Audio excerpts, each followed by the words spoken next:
China is the most populated nation on Earth and home to a booming organ transplant industry. However, over the past decade, reports have emerged that the majority of organs are not sourced from death row prisoners and donations, as stated by officials, but rather from innocent prisoners of conscience, murdered on demand. Researchers across the globe are uncovering new evidence that shows the true nature and scale of these abuses. In June 2016, 3 independent investigators jointly published a 680-page report of irrefutable evidence. China, to my knowledge, is the only country in the world where the government-run industrial program kills people and sells their organs. Endless hospitals in here. We go into them in great detail. We're talking about a very large hospital, endless amounts of transplant surgeons and transplant teams. I was really surprised how high the number was. I mean, as I say, it's multiple between 6 and 10 of the official figures. Hearings were held by the U.S. Congress, the British Parliament, the European Parliament, and the Canadian Parliament. The U.S. House of Representatives unanimously passed a resolution condemning the systematic state-sanctioned organ harvesting from non-consenting prisoners of conscience. China's killing for organs is making a major appearance across media outlets all over the world.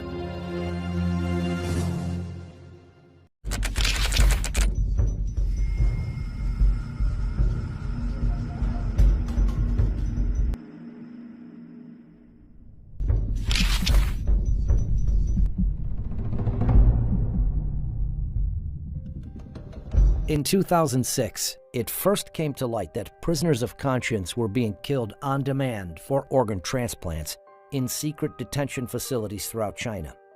The first 2 researchers to investigate were David Kilgore, former Canadian Secretary of State for Asia Pacific, and David Matas, an international human rights lawyer.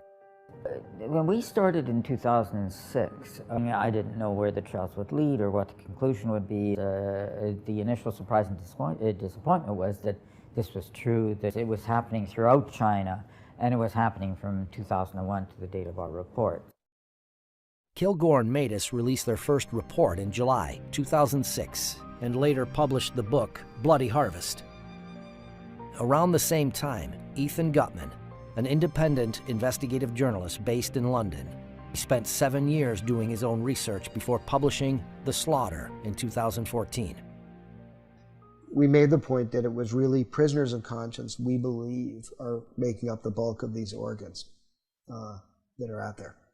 And we came, as David Kilgore and David Matas and I, came to this from the same conclusion from very different, using very different procedures, but we did come to that conclusion.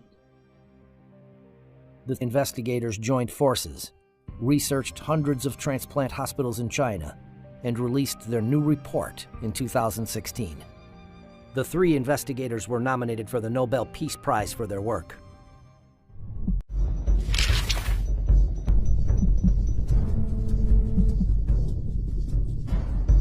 Organ transplantation has been continuously incorporated into the National 5-Year Plan and has become a high priority in China's national strategy.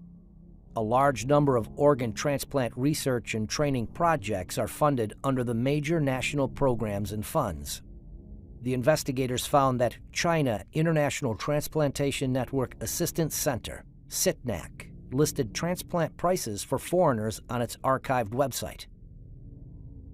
It was bringing in about $9 or $10 billion a year, this industrial transplant operation going on across China now.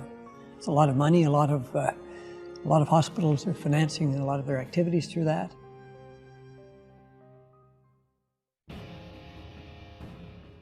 They're watched very, very closely indeed by the top leadership, so they're fully aware of this, as well as the fact that Wang Lijun, one of Bo Xilai, who was a contender for the Chinese presidency, this was his right-hand man. He was the most famous policeman in all of China. Here he is directing organ trafficking. I mean, he had a center which did this. He was given an award for doing this. and specifically for coming up with a new lethal injection method. He did thousands of transplants by his own admission. In the awards ceremony, he talks about that. Sitnak website stated, "We need to give all of the thanks to the government for the support extended for our completing such a large number of organ transplants every year. This is a one-of-a-kind in the world."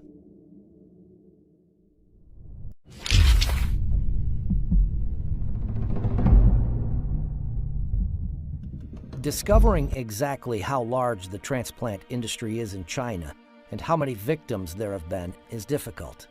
The researchers spent a decade piecing together the evidence.